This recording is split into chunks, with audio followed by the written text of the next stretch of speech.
Hello Virgo, Sun, Moon, Rising, and Venus signs. Kamusta kayo? Sana po nasa mabuti kayong kalagayan. Welcome back po sa Star Tarot. Kung bago kayo rito, welcome din kayo. Thank you for your support. I truly appreciate it. God bless you all. Virgo, Queen of Swords, Truth, magpakatotoo kayo. Okay? Magpakatotoo kayo kasi baka tapos may strength dito. So, feeling ko this is inner strength na kailangan ninyong buhayin, kailangan ninyong i-activate yan from deep within you para na magkaroon kayo ng lakas ng loob, no?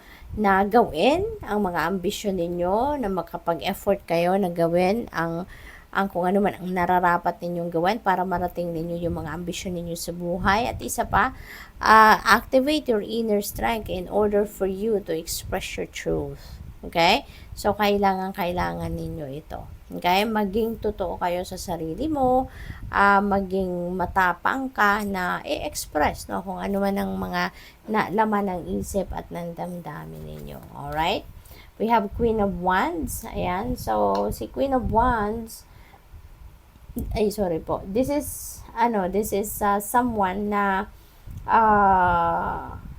parang isa siyang leader at malakas yung matatag, malakas ang loob niya, yung gano'n, at focus, determined siya. Parang siya, si Queen of Wands, laging eye on the prize, no? Kung ano yung iniisip niyang gawin, talagang hindi niya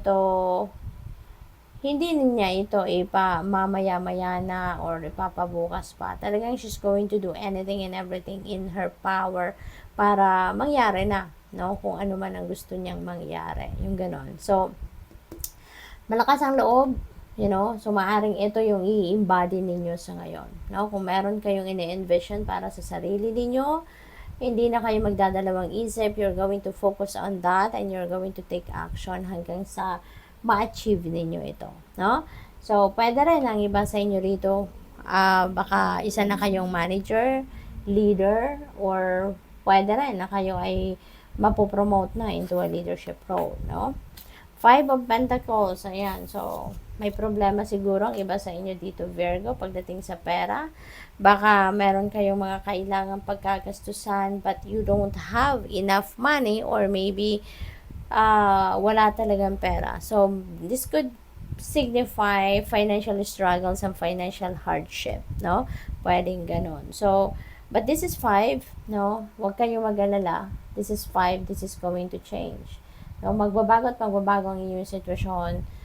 Kapit lang, laban lang, magdasal lang, magtiwala kayo sa inyong mga kakayanan, gamitin ninyo yung inyong mga kakayanan para makahanap kayo ng breakthrough para sa financial hardships na to, and don't lose hope.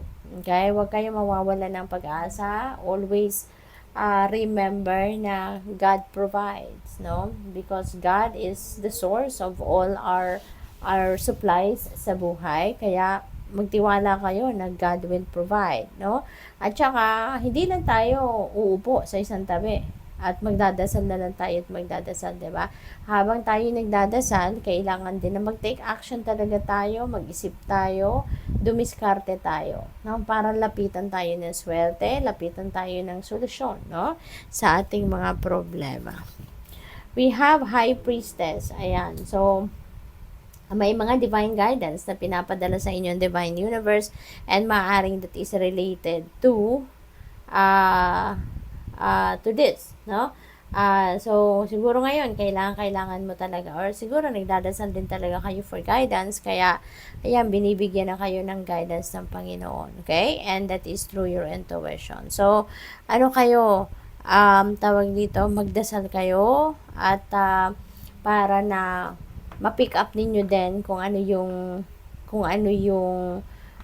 mga mensahe para sa'yo, no? Also pray na, alam mo yun, ipakita sa'yo ng malinaw kung ano yung mensahe niya para sa'yo, no? So, yung ganon. What else? We have strength. Kaya kailangan mo magpakatatag, okay? Magpakatatag ka lang, Virgo. Ano man ang sitwasyon mo na medyo difficult sa ngayon, rest assured that God will help you. Okay? God will send you support by aligning people, resources, circumstances sa buhay ninyo para ma-solve ninyo ang inyong problema. Kaya magpakatatag ka lang, huwag kang panghinaan ng loob. Okay? Prayers can move mountains, kaya magdasal at magdasal ka. Okay? And at the same time, makikinig kayo lagi sa inyong intuition at mag-take action kayo. Okay? What else? We have humility. Ayan, flowers are unaware of each other's beauty. They bloom regardless. So, you remain to be humble, no? Ang iba sa inyo siguro, Virgo, kahit mga nasa mataas ka na posisyon sa inyong trabaho or nasa mataas ka na estado sa buhay, you remain to be humble. Kaya, binibless din naman kayo, diba? Patience. Everything can be accomplished at nature's pace. Kaya, you need to be patient, okay? Huwag mong ipilit, no? Kung ano yung mga gusto mong mangyari sa timeline na gusto ninyo. Okay? Be patient. Learn to wait for the right time. Yung ganon. Magpasensya.